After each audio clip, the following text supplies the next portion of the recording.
Okay. Wow, this is a tremendous turnout. We had 90 seats, and I think just about all of them are filled. So, good evening, everyone. It's good to see you all here. Welcome to our candidate forum. My name is Jan Stice, and I'm a board member with the League of Women Voters. Some of you may remember me as I moderated several forums at the Great Bend Senior Center. Tonight, we will hear from 7 candidates running for the Barton County Commission and from 4 candidates running for the State House of Representatives. The League appreciates the support we get from several community collaborators to make this forum a success, namely the City of Great Bend, Explore Great Bend, which is the Convention and Visitors Bureau, Great Bend Chamber of Commerce, and Eagle Media. Dakota Tucker is live streaming this event tonight. Unfortunately, our league president, Janice Walker, is unable to be here tonight as planned. A medical appointment for her husband has taken them to Wichita.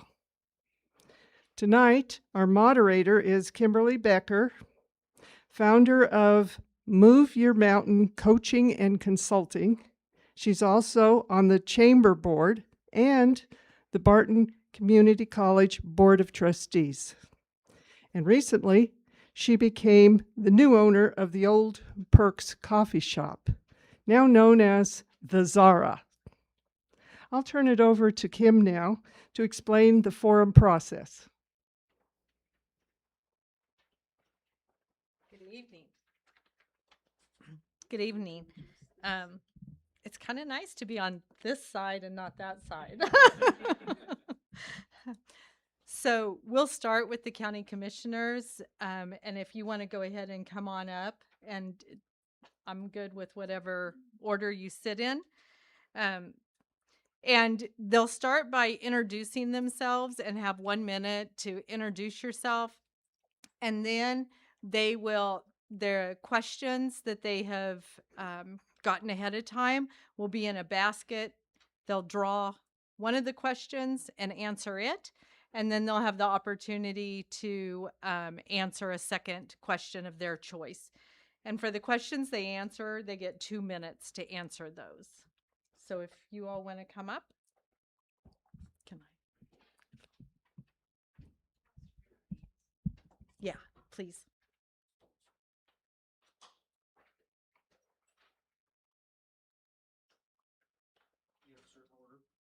Nope, I'm good with whatever order you decide. See when I scoot down here.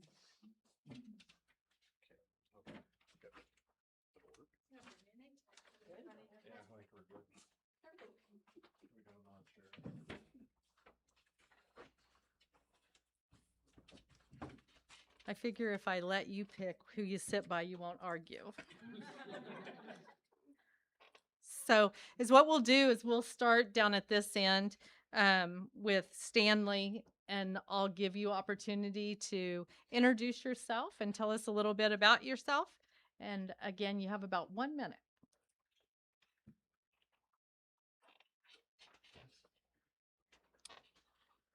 Hello, I'm Stanley Behrends. Thank you for this opportunity. I've lived in Barton County for 42 years. I worked at Great Bend Feeding for 20 years, cowboy supervisor, worked with the crew and horses and animal health. I worked at Barton County Road and Bridge for 19 plus years. Assistant foreman, run heavy equipment. I worked alongside the crew for the best results possible. Also, I'm president of Crime Stoppers of Barton County and Great Bend for 20 years. I work well with the Barton County Sheriff's Department and the Great Bend Police Department.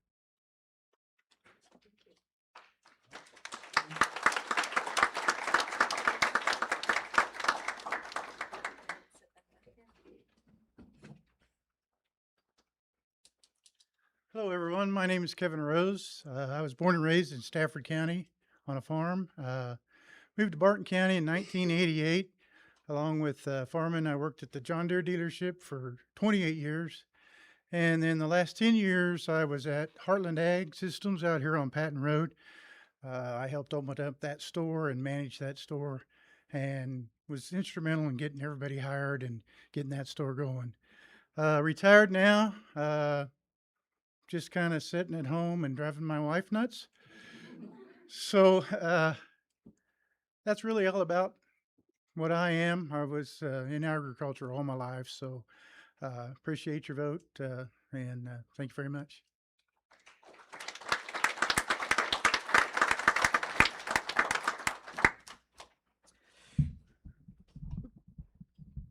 A little shorter. Duane Reif. I'm a lifetime resident of Barton County. Married, 2 adult children, 2 grandchildren. Graduated of Hoisington High School, attended Barton County Community College. Lifetime working in ag and oil. Past president of the Hoisington Chamber of Commerce. 27 years of volunteer fire department and serving as captain at this time. Past member of the Hoisington City Council. Past member of Hoisington Zoning Board. Voted Hoisington Citizen of the Year, and co-founder of Cancer for Kids Fighting Cancer Foundation, and 3.5 years of experience with District 1 County Commissioner. Thank you.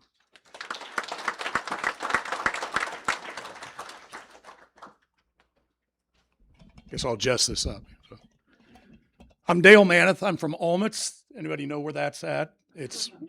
People from Olmutz will say that's west of you, smell it, north of you, step in it.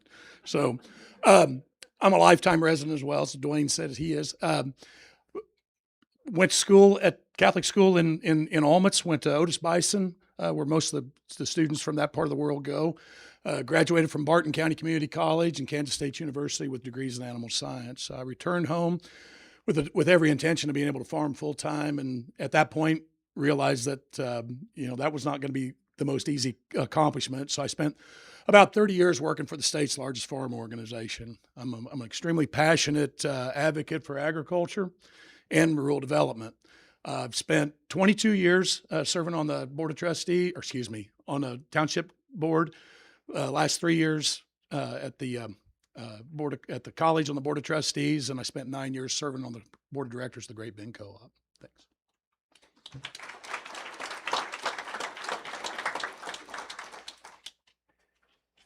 My name is Matthew Gerritzen, born and raised lifetime resident of Barton County in that northwest district, District 1 that I'm currently running for. Graduated Hoisington High School in 2000, went on to Barton County Community College and on to Fort Hays, come back home and basically spent most of my life working in oil field and ag, so the 2 extensive industries of Barton County. Had experience on the township side of things, so besides just local and also to the township side, I've got experience in the industry and within different entities within the organizations of Barton County, looking to kind of make a change, kind of see what we can do with Barton County. I'm active member of the Barton County Farm Bureau currently, and basically just kind of seeing what's out there. I appreciate the opportunity for the ability to come up and actually present and be part of this event today. I appreciate your vote on the 4th. Thanks.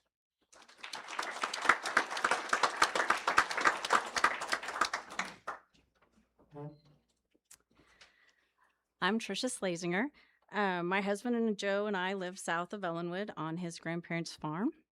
We've raised 6 kids on that farm. I graduated from Kansas State University, we'll just say a while ago. And then after that, I graduated from the University of Wisconsin-Madison at the Graduate School of Banking. I worked in banking for approximately 20 years, 15 years in Lyons for Lyons State Bank, and then 5 years at Community Bank of the Midwest.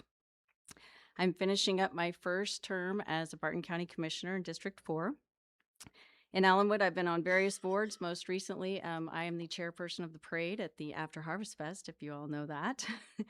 I'm also a member of the St. John Lutheran Church. I'm a member of the St. John's Child Development Center Board. I was on the Facility Planning Committee for USD 355. I've coached volleyball. Pretty much you name it, I've done it with 6 kids. So I look forward to hearing your questions.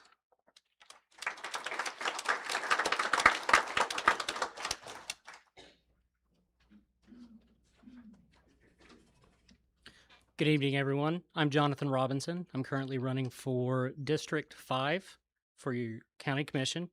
I live just north of Great Bend on a small homestead, about 10 acres. Have horse, cattle, just about every animal you can think of. I mean, we've gone through everything. Born and raised in Kansas, lived in Barton County now, going on 3 years.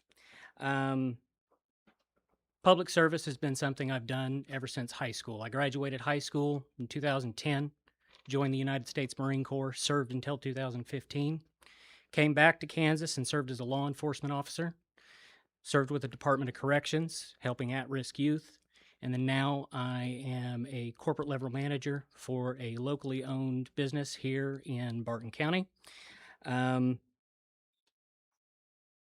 running because we need common sense government. We need fiscal responsibility, and I want to continue my public service by servicing you.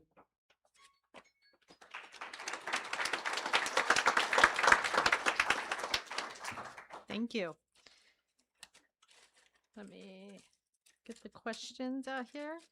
So I will go in the order that I have the candidates listed. So starting with District 1, then District 4, and District 5. And they will draw one of the numbers out, and then I'll read the question, and then they'll have 2 minutes to answer it. So first one I have is Duane. Yeah. Number 3. All right.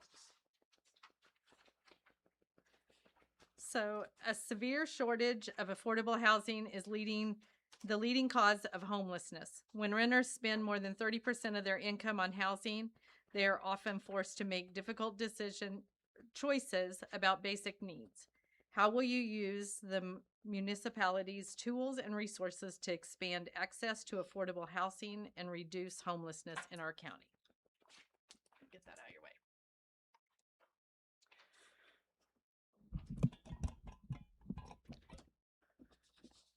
way. Speaking of homeless, I wish we could just build and give homeless houses, and then we could just live happily ever after. But things are not that simple.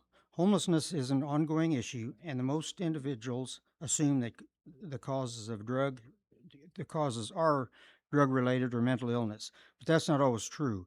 The cause could be poverty, low wages, job loss, domestic violence, family breakups, health and medical emergencies, leaving foster care, and leaving prisons and hospitals. The thing we cannot do is throw money at a social problem and expect positive results. As you're all aware, not one size fits all. And the best use for county money is to help support the local agencies as much as we can. They have the expertise and training to help the homeless. We support public health, core communities, Center for Counseling, Juvenile Services, Community Corrections, local emergency medical services, and the county also offers the support of Neighborhood Revitalization Program. This program offers property tax rebates to residents to improve living conditions. These rebates are structured for 5 to 10 years and vary by municipality. Rental properties are also available for this program to help lower the cost of improvements, which in turn should lower the cost of rent. I'm not sure we can ever totally eliminate homelessness, but we're doing the best we can as of now. So thank you.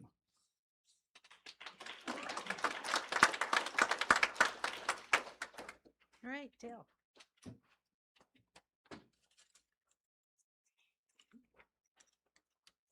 All right, number 4.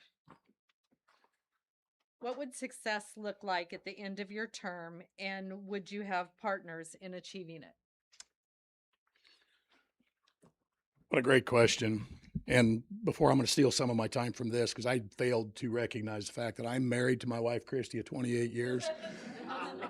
And we're farming with my son who's 22. So thank you, Christy, for being here. And thank you for the league for putting this on. So success to me would look something like this. It would be, after my 10 years all said and done, it would be that I inspired somebody to take my place on the commission. Finding someone that would champion the same ideas and principles, someone who would properly allocate tax receipts and invest in growth, someone who would encourage personal investment in this county, not just buying groceries at Town and Country or buying a pickup at Ehlers, or gas it at the Odin store or the co-op in Galatia, but somebody who would somebody who will dream of housing projects like the Hidden Hills project in Claflin. Someone who would want to sell seed stock in Beaver and Odin like the Behrends or the Schreibers, or bring the next generation of farmers and ranchers back to Walnut or Logan Township. Hopefully success would inspire seed dealers like the Freebs and Almets, who have a tradition of carrying on a generational legacy, or someone who'd want to create policy or open doors to enhance first-class businesses on Main Street in every little town in this county, or promote local health care like the hospital that we have at Clare Barton, who incidentally employs 380 people from that small facility, from what started as a small facility. Lastly, I hope I'm able to inspire someone to run to fight for others or pick up the axe and chop wood. And then I can quietly and unnoticeably be a small footnote in the history of Barton County. Thank you.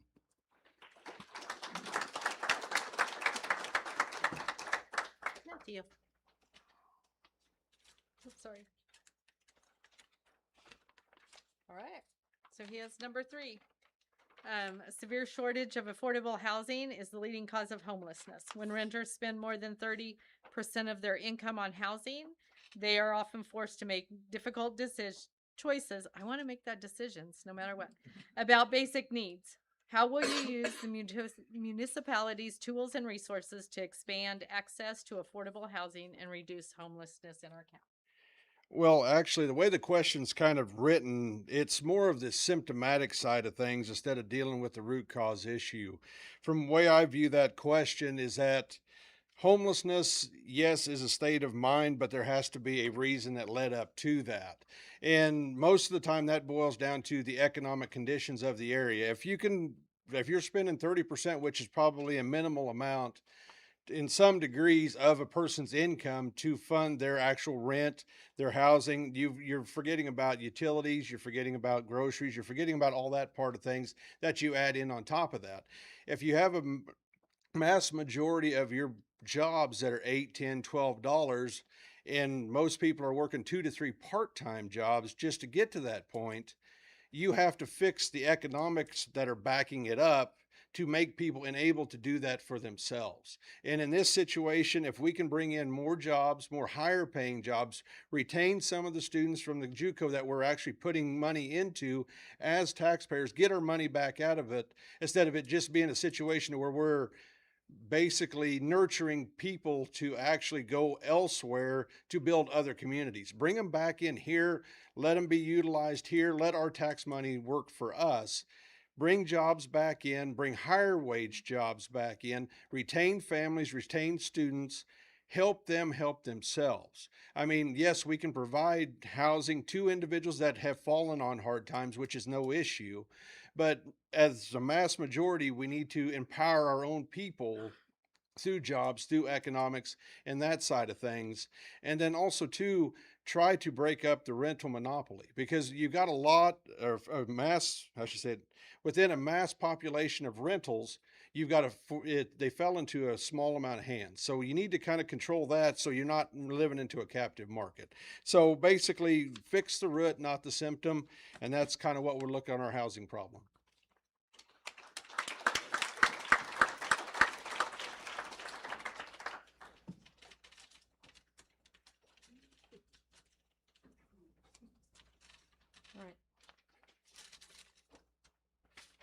All right. Number 1.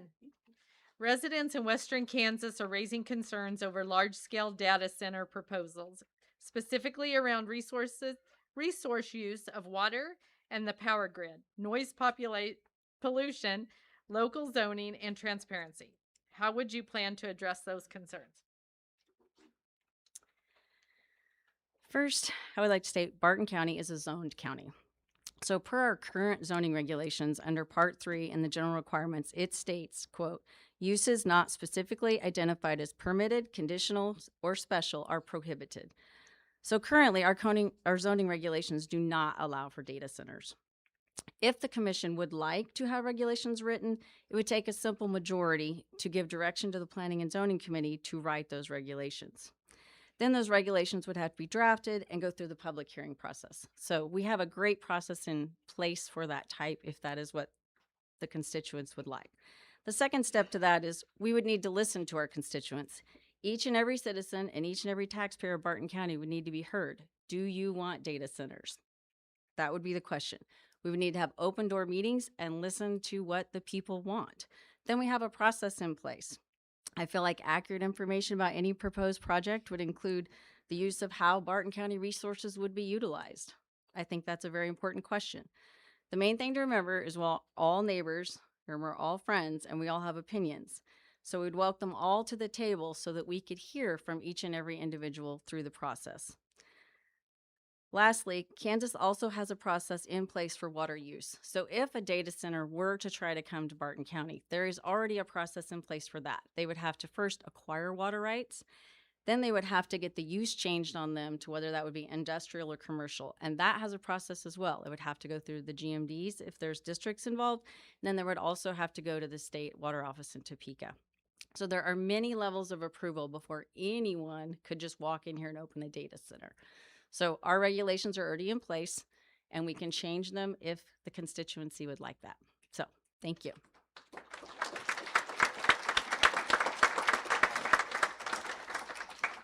Kevin.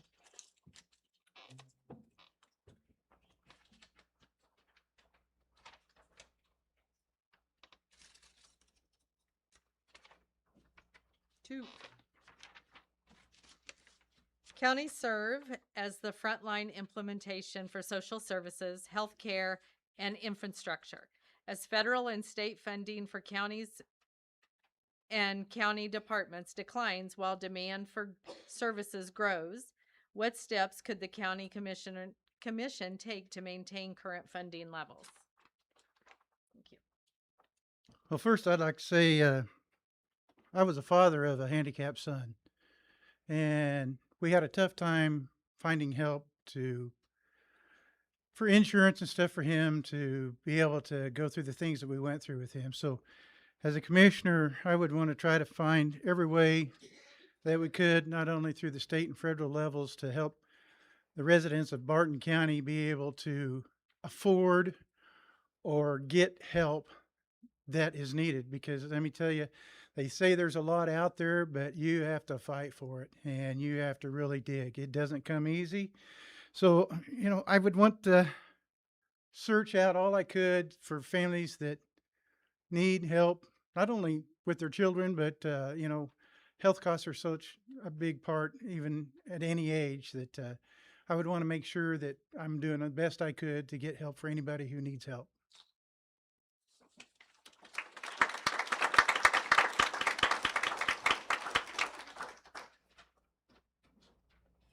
All right, Johnathan.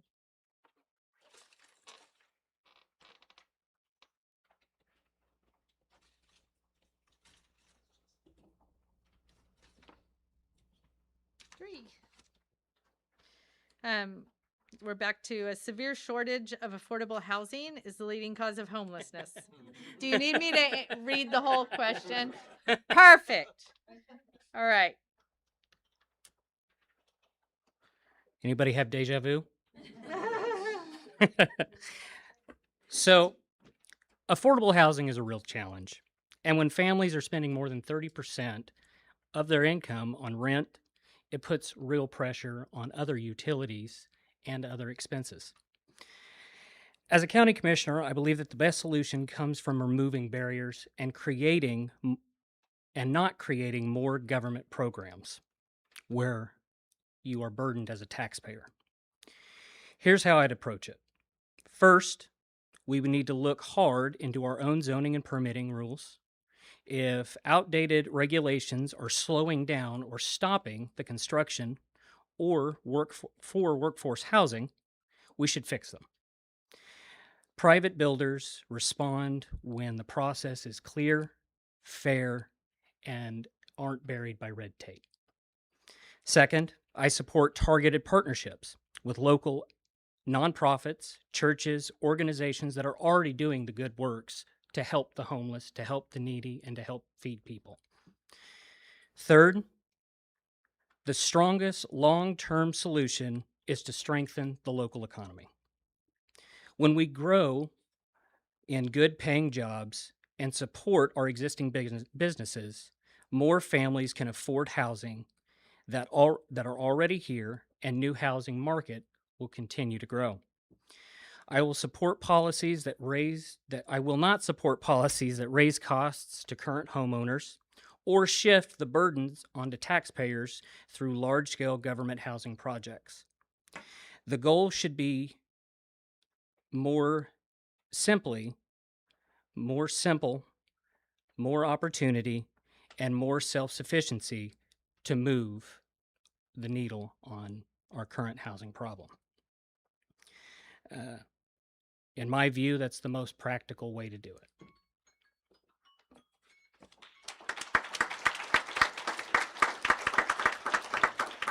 All right, Stanley.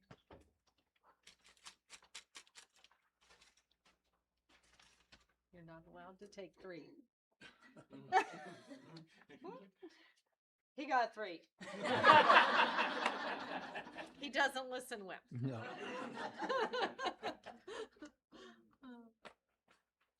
Well, I believe first thing we need to understand is why affordable housing is in short supply and what barriers people are facing. Helping attract better paying jobs and support economic growth can give families more financial stability. I would also like to explore grant opportunities and funding programs that support affordable housing projects.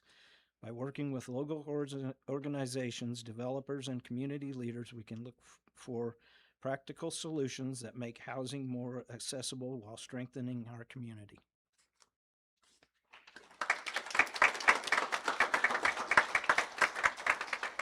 All right, thank you.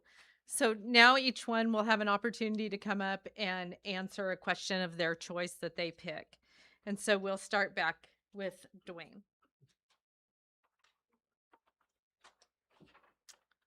Number 4. All right. What would success look like at the end of your term, and would you have partners in achieving it?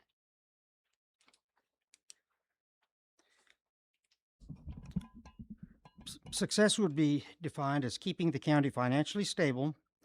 I would hope to see an increase in manufacturing, which in turn would increase population, and I'll do my best to lower property tax and solve the housing issue. My partners would be the commissioners, administrators, legal counsel, and the good citizens of Barton County. What I hope the voters will remember me by is by my availability and ability to recognize and understand the needs of the public. I'd also like to be remembered as a 27-year member of the Hoisington Volunteer Fire Department. That I fought alongside each one of the other 8 fire departments when needed for mutual aid. And according to a neighboring fire chief who said to his crew, most likely you'll never ever see another commissioner fight a fire right along beside us ever again. And that's when I realized that they accepted me as their equal, and that's what I want to be remembered by. I hope that I'd be remembered for the commissioners whose family founded Cancer for Kids Fighting Cancer Foundation in 1994, but only because of the generosity of the people of Barton County. So thank you. And as far as my candidacy, the most important thing I hope to be remembered for is being a good servant of my county, and for being honest, humble, and kind, and making a positive difference in Barton County. And I want to thank the League of Women Voters and all the volunteers for making this event possible.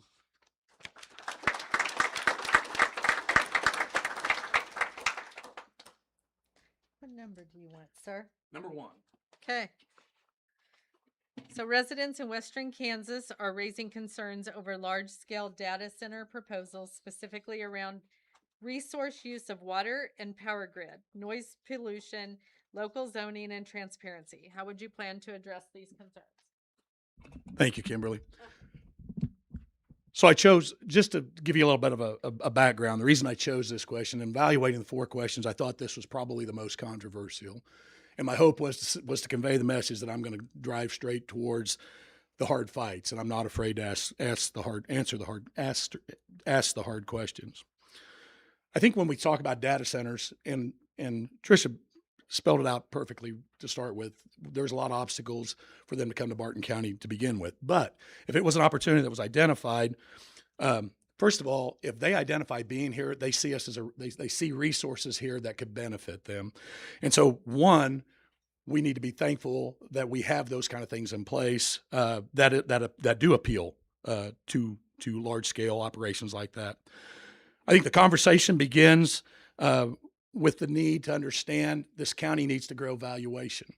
Now, the more valuation goes up, the smaller a percentage of our the total tax bill each of us pay. Now, that being said, that needs to be developed with an independent study funded by us and put back towards the total cost of any project applied. Secondly, but equally as important, public input needs to be sought because there's definitely opinions on both sides of this issue. Barton County can't afford to look past any potential for growth. And that doesn't mean that we should blindly enter into any agreement without doing our diligence. Any growth in this area will undoubtedly put strains on our infrastructure. But I want you to think back back to the 1940s. And the county commissioners at that time capitalized on the Federal Aid Highway Act of 1938 and 1944. And that, along with the increased revenue generated by oil income in this county, we were able to build a structure of blacktop roads that's the envy of all of our neighbors. I didn't realize I didn't go that long, so I apologize. Thank you. There was more. Matthew, what number do you want? 4. All right.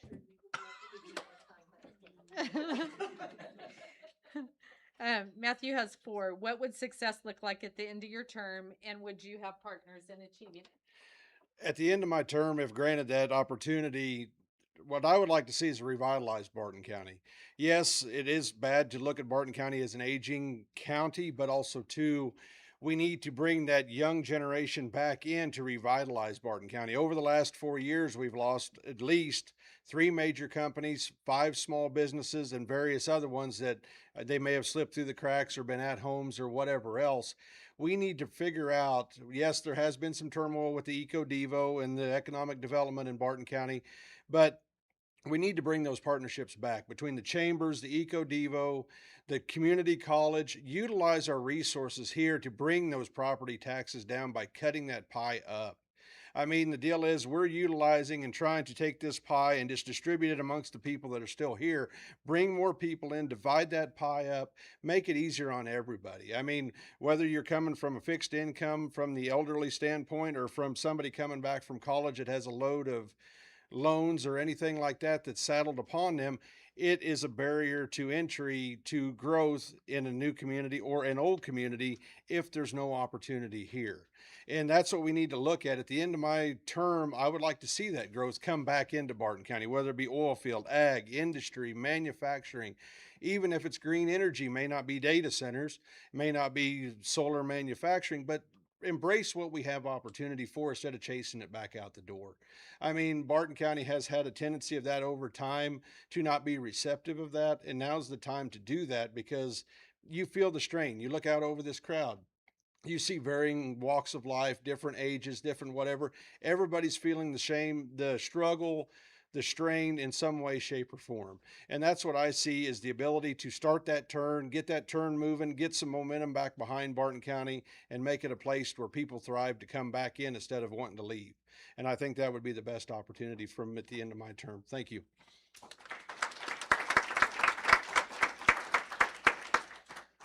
Tricia, what number do you want? Number 4. All right. What would success look like at the end of your term? And would you have partners achieve? I picked this question because this is the end of my first term, and I hope I get reelected for my second term, but I feel like this question was fitting. I hope that at the end of the day, the voters remember my district that I helped increase transparency. I feel like we try and get a lot more information out there than there was 4 years ago. For example, the pie chart, which shows you your individual property tax dollars and where they go. There are over 50 taxing entities in the district. So this pinpoints exactly where your property tax dollars are going. That wasn't to stir the pot. That was so you know who to hold accountable for every dollar that you remit. And that's very important. I hope that at the end I was accessible. I hope that my cell phone number is on the internet. If you need it, I'm out there. I want everyone in this room to know I am here. Call me. If it's in someone else's district, I'll do my best to help you. I want to be accessible so that at the end of the day, you can be like, I called and she answered. Lastly, I hope I've been trustworthy.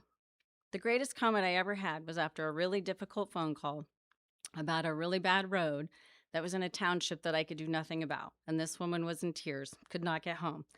And she said, "Thank you. I trust you'll do your best."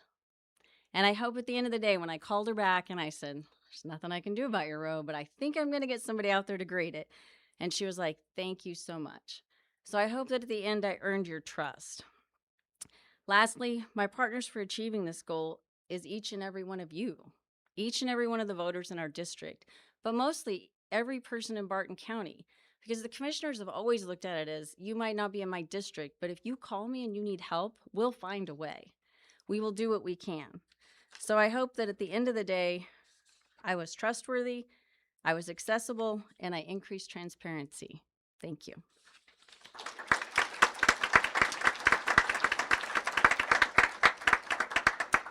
Kevin. I'll tackle number one. All right. So he's going to talk about the concern for large-scale data center proposals. At this time, I would be opposed to a situation like that. Trish knows a lot more about it than I do at this time, but I would try to bring smaller businesses in, like something out at the college that a new business that I can think of, or a new facility out there, was the Case IH training center that's out there that a lot of people don't know about, that a lot of young kids go to that college out there to become technicians in the Case IH industry. They also have the truck driving school out there that brings a lot of people in to learn how to drive trucks, and they're always busy doing that. So that's the kind of businesses I would like to see come to Great Bend.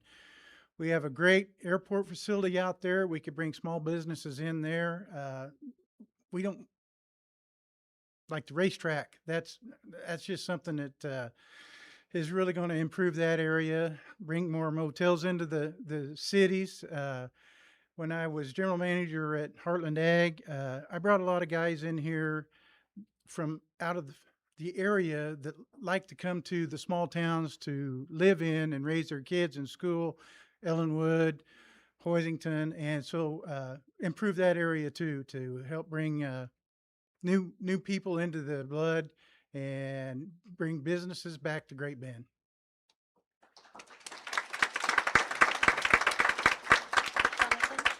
Johnathan? What number do you want, sir? Number two. So this counties serve as a frontline implementation for social services, healthcare, and infrastructure. As federal and state funding for counties and county departments decline, while demand for services grow, what steps would the county commission take to maintain current funding? So, as the question states, counties are the front line. We deliver services that people actually use on an everyday basis. When federal and state funding goes down and demand goes up, the easy answer is to raise property taxes. That's not the answer that I'm willing to accept. Here's what I believe the commission should do. First, we must prioritize core responsibilities. Roads, public safety, protecting our property tax base come first. Everything else has to be measured against whether it is essential and whether the county is the best entity to provide it. Second, we need to run leaner. That means reviewing every department for duplication, outlining programs and reviewing those programs to see if they're outdated, to serve for services with to provide services with neighboring counties or partner with private or nonprofit providers who can offer and deliver the same, if not larger types of help. Third, we should actively grow the tax base the right way by supporting local businesses, agriculture, and responsible economic development that doesn't burden the existing taxpayers or strain our resources. Finally, we must push back on unfunded mandates from Topeka and Washington. If they require us to provide a service, they must send the money to do it. I won't balance the budget on the backs of farmers, homeowners, or working families. The responsible path is prioritization, efficiency, partnerships, and growing our local economy, not higher taxes.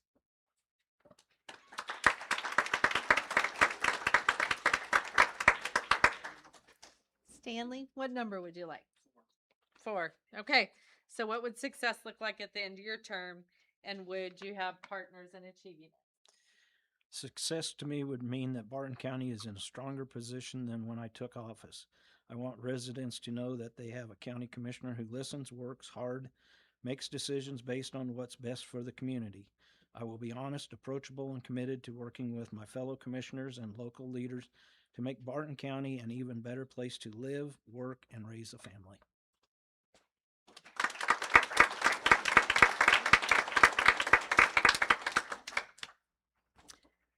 Okay, Jan, are we going to take a short break or are we just going to continue on?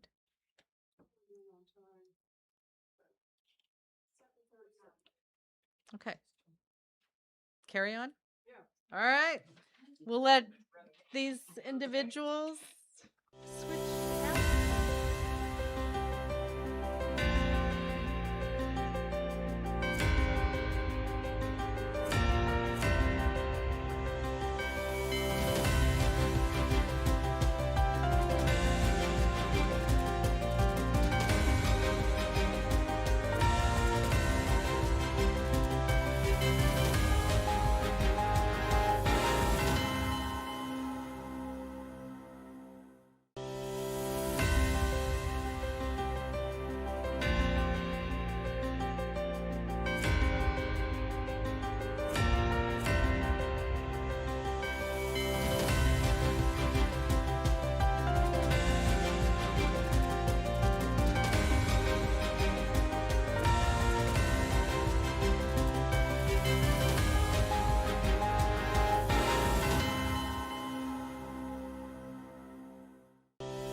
To introduce themselves, and we'll start from this direction this time.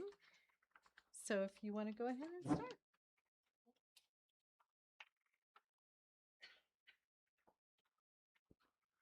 I'm Representative Brett Fairchild from the 113th District.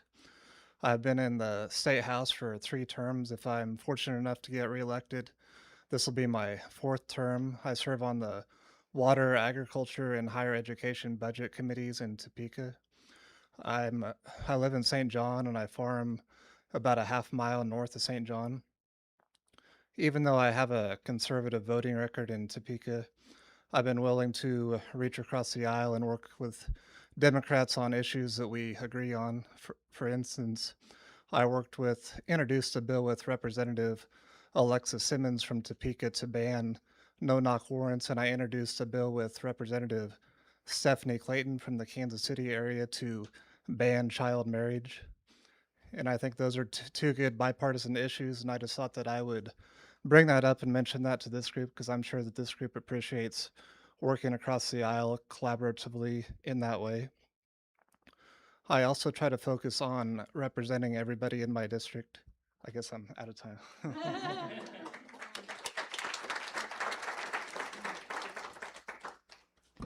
I'm Representative Sherri Brantley from the 112th District. I just finished my freshman term in Topeka.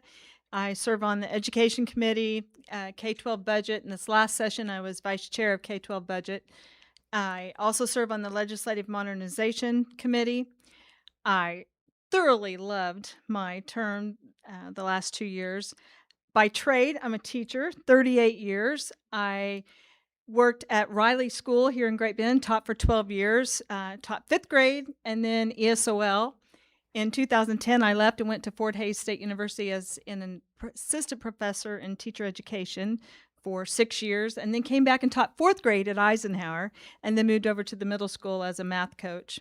I went and was a math specialist for the state through TASN and decided to do a career change and move into the legislature. Totally love it. I appreciate being voted in, and it's an honor to serve the 112th district.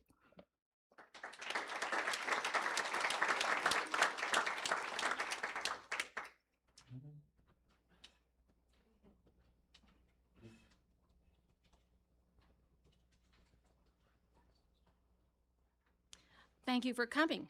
My name is Joanne Roth. I'm a candidate for the state representative, 113th Kansas House District, which is located in central Kansas, parts of Barton, Pawnee, all of Rice County, all of Stafford County, and Rush counties.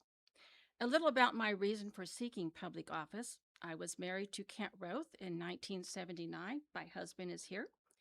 After experiencing infertility issues, my husband and I adopted 2 children, now adults. Many women have shared with me their own stories of miscarriage, ectopic pregnancies, and infertility. My chief reason for being active in politics is my belief we should not accept an increase in maternal deaths due to politicians denying women bodily autonomy. My core belief is equal rights for all, special privileges for none.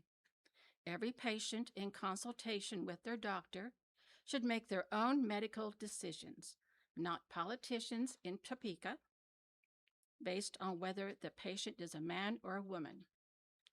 My husband and I reside in the Roth family home in Ellenwood, built in 1939.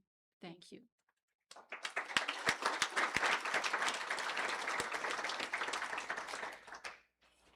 All right, Rhys.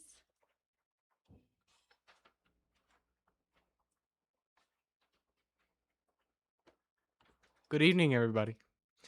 I am Rhys Froetschner. I was born in Illinois, and I moved here when I was 2 with my mom. And I've grown up in Great Bend for a long time, 17 years.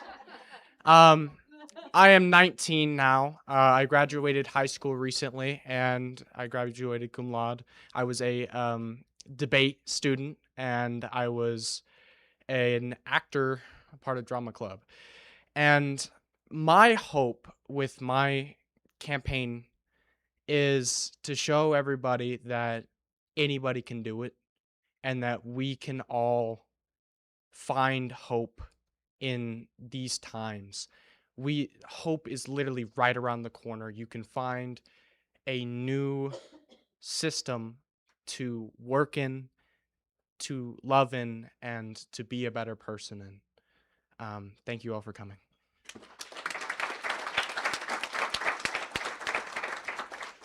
Awesome. Thank you. All right. So the thing you'll see different as they draw out of the basket is there is only 4 questions. We'll withhold that ticket or tab once they answer the question. So each one will answer a different question. All right. First, we'll go in order. So Sherri.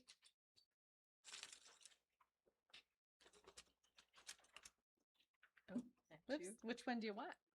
Looks like you got 3. Oh. You do? Oh my gosh, they're all stuck together. Hold on. 1. All right. Number 4. So what would success look like at the end of your term, and who would you partner with to achieve it? Oh, that was a county commission. Sorry. Although I'd like to know.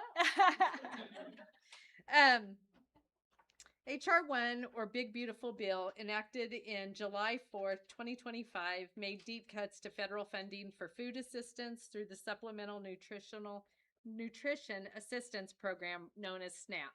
Recent data from the Kansas Department for Children and Families reports that 25,000 people in Kansas have lost food aid benefits, including roughly 12,000 children. There is no published data for Barton County. As a state representative, how can you assist these struggling families? Thank you. Well, I think number one, as a teacher, the last thing we want is a student to walk into our classroom that's hungry. And I've seen that happen before. So a nourished child is a child ready to learn. So number one, we want to make sure they have food. This last 2 years, as I taught in the fall, I taught third grade 2 years ago and sixth grade last year. We participated in a food program in Great Bend, along with our free and reduced lunches. And we had a snack program on Tuesdays and Thursdays where students were brought fresh fruits, vegetables that were healthy for them.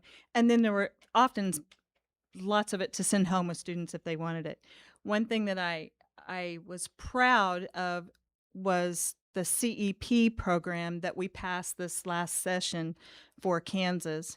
If a school district qualifies 52% of their, in one school qualifies 52% of their students as free and reduced, then they can opt their school into the CEP program that would provide all students without filling out any more free and reduced lunch forms.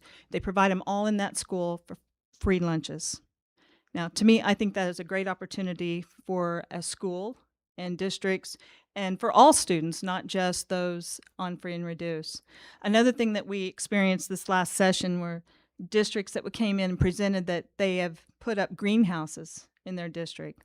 So not only are students able to get the access to the food, but they're also being taught how to plant fresh fruits, vegetables in their own garden. But students actually go to the greenhouse and they plant lettuce, cucumbers, tomatoes, carrots, and then they provide a salad bar at each one of the schools. To me, that's taking an active responsibility into how can I provide food for my family down the road. So I think that is one way we can provide access for students down the road for food to make sure that they're nourished and ready to learn in our classrooms.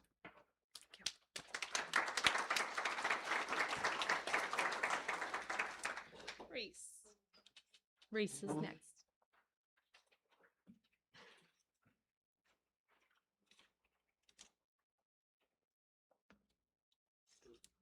Okay. Voting is important because it gives us a say on important issues that affect us. If you don't vote, other people get to choose who represents you. Do you support voter registration reforms such as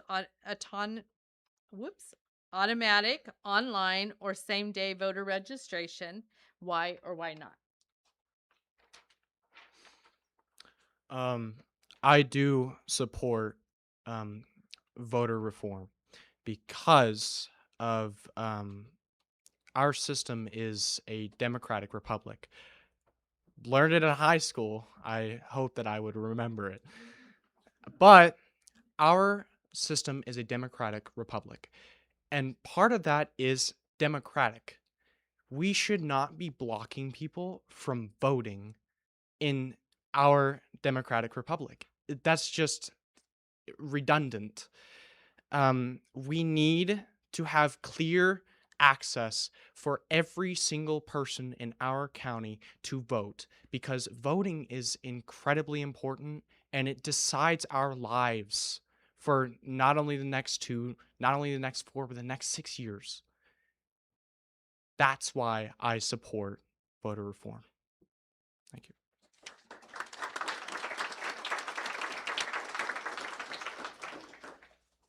All right, Joanne.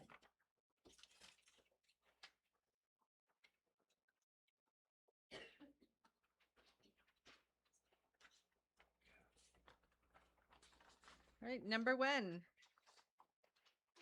The 1956 triple play scandal in Kansas involving the governor, lieutenant governor, and Supreme Court Chief Justice led to the merit system for selecting Supreme Court justices. The amendment was approved by 70% of Kansas voters in 1958, establishing the merit-based nominating process that remains in place today. Given this history, why do you support or oppose the dismantling of that process now? Thank you. I intend to vote no on the constitutional amendment on the August 4 primary ballot and have been urging others to also vote no. My husband and I have been putting up signs all around the 5 counties that I would run in to vote no. Kansas should continue continue with the system in place since 1960 that limits politics in the selection of Kansas Supreme Court justices. Impartial and independent judges are the bedrock of the judicial branch of government. Our founding fathers were wise to create checks and balances in our system of government.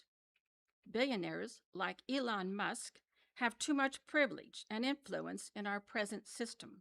Allowing a billionaire to attempt to purchase our state Supreme Court is wrong-headed.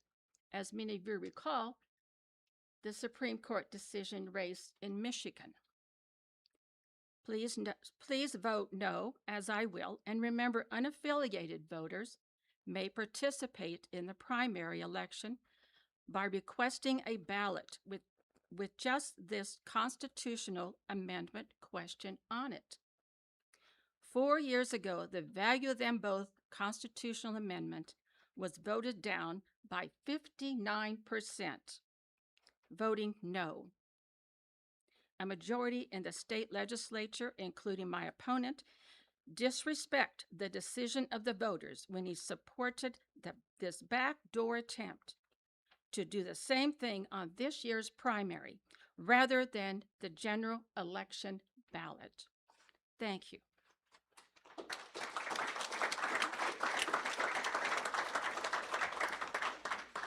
Brett, you don't get a choice. You have number 2. So the Ogallala, which is the High Plains Aquifer, is undergoing rapid long-term depletion due to agricultural pumping. Some western and central regions have lost 50 to 70% of the water they have held in the mid-20th century. With only so many dollars available to fund initiatives, including in the state water plan, what will you do to ensure the aquifer stabilization is prioritized?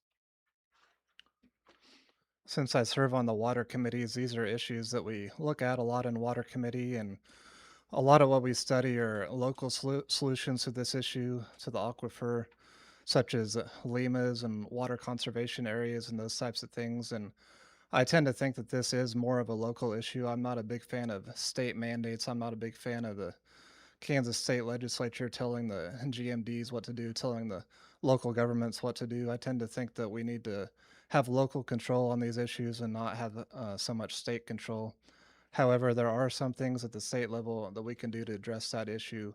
For one thing, this past year we passed legislation to allow for the reuse of, well, basically what people would call sewer water. And, some people basically say, well, I don't want to, that sounds kind of icky to me. I don't know. I don't want to be drinking, wastewater or sewer water. But I think with the technology we have today and what we heard in water committee is that we do have the technology to basically purify wastewater to turn it into water that's safe to drink for people. It has to be, the EPA has to approve it. It has to meet all the EPA standards. And so we passed that legislation in part because of the aquifer situation and the situation that we have with the lack of water, especially in western Kansas. And I think that is one solution to basically recycle this water, to reuse it, and like I said, to do it in a way that's environmentally safe, that meets all the EPA standards. I've also said that we passed the bill to allow for industrial hemp farming, and industrial hemp is a crop that doesn't require nearly as much water. Even though we passed that bill, we still have way too many regulations on industrial hemp, I believe, and all the fees, all the regulations is basically making it impossible for people to farm. So I think we need to eliminate a lot of the regulations on industrial hemp.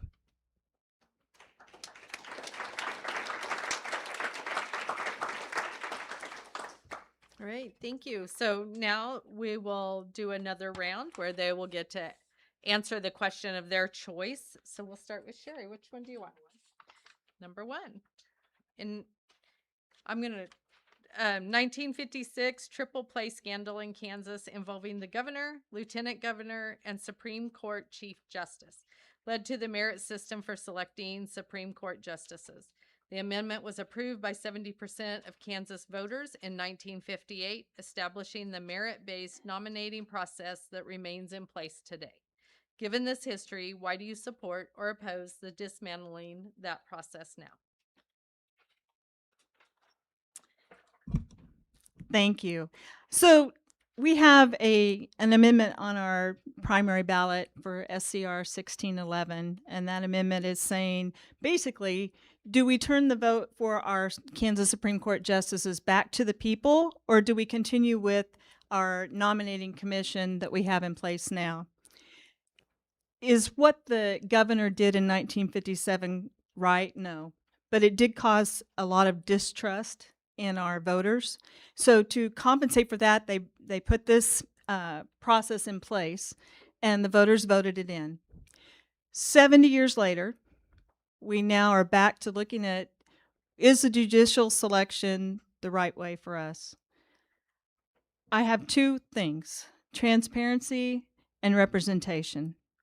When we talk about transparency, we want to know that the judicial selection is transparent. We have 5 attorneys chosen by the Bar Association and 4 outside of attorneys chosen by the governor. Those 9 people select 3 judicial candidates that the governor will select as the next Supreme Court justice. 2 weeks ago, last week, whenever that was, Governor Kelly just appointed the last justice, and it was a justice from Johnson County. When we talk about transparency, I believe we also need to consider our representation. The justices are from Northeast Kansas. We don't have representation for Western Kansas. And you say, well, that shouldn't be that big of a deal. There's a professor out of Washburn that wrote an article how farmers and ranchers are getting shorted because of not understanding what the laws are for Western Kansas. And I invite you to read that article. It's by Dr. Roger McEwen, and it's very informative. I offer you to vote no. Please talk to us about the judicial selection. I'd love to have a conversation, and vote yes.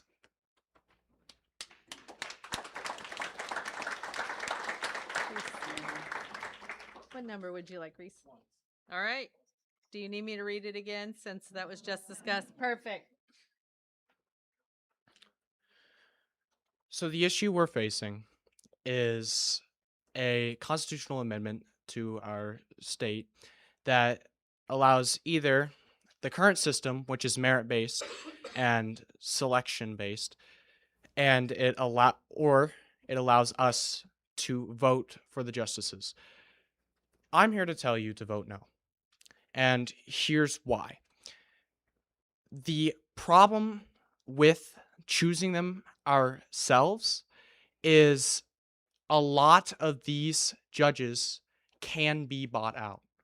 It turns them into politicians, and it turns them into representatives that can be bought out. They can be bribed, and we do not need a justice system that is full of bribed officials. We don't. We need a justice system that is full of officials that honor our justice system, that take our justice system seriously, and that work in the name of justice. And that's why I'm telling you all to vote no on August 4th. Thank you.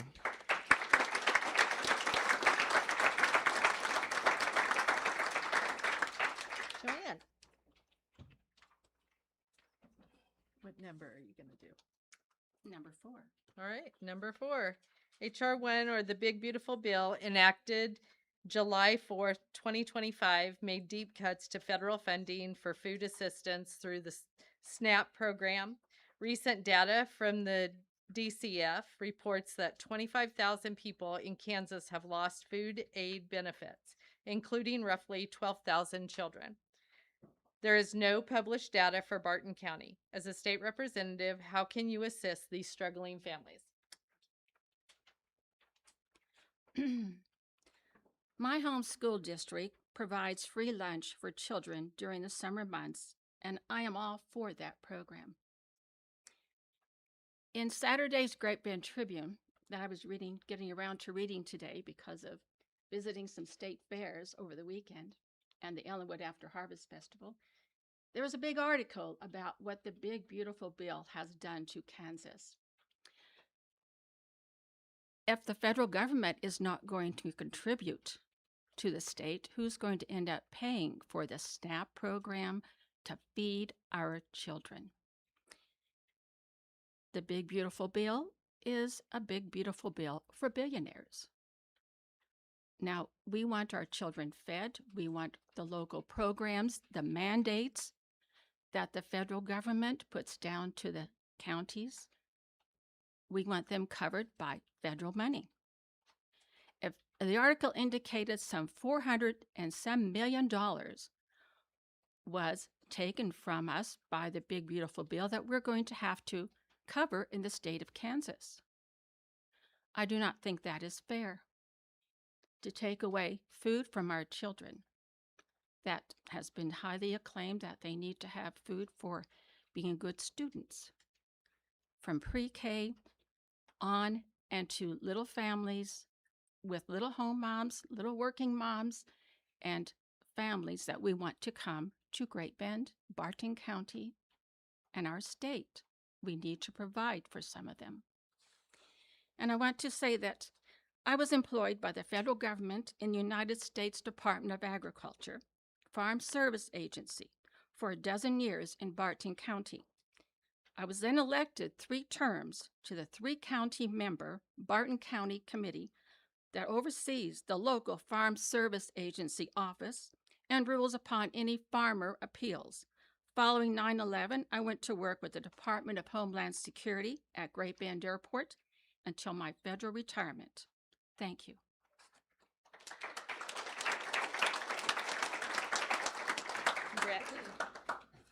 Which one are you gonna? Number 1. Okay. So 1956 triple play scandal.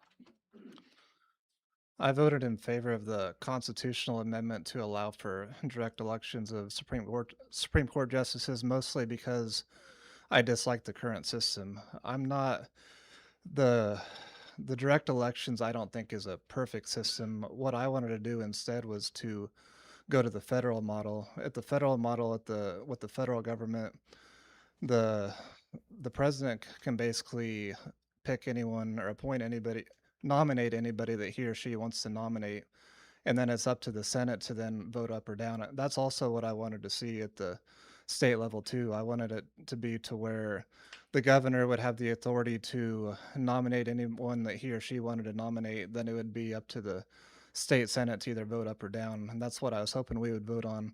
Instead, we voted on the direct elections, and I voted for that just because I'm not a fan of the current system, because I think the current system isn't very transparent. I think that the current system doesn't give the governor very many choices to choose from. Basically, the governor just has 3 choices to choose from. And you could end up with a situation where the governor doesn't like any of those 3 choices and really doesn't want to nominate any of them, but instead he or she is forced to nominate one of those individuals. And I just don't like the current system at all. And so I believe that the direct elections, even though I understand the arguments against it, I think it is at least a more transparent process than the current process is.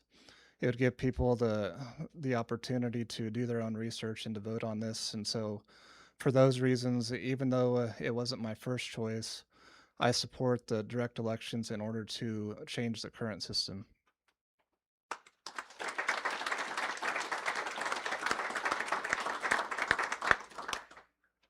Well, that is the end of this part, but I encourage you, if you have additional questions, to stick around and ask directly to those who are running and have conversations. Don't leave with questions. So we'll let everybody go back to their tables and then you can go ahead.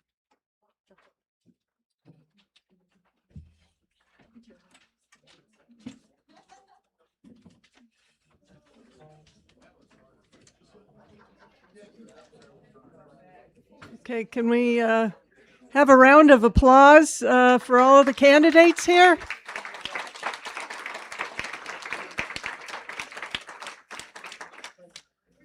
We appreciate their desire to make an impact close to home that could improve the community. We consider you to be community champions.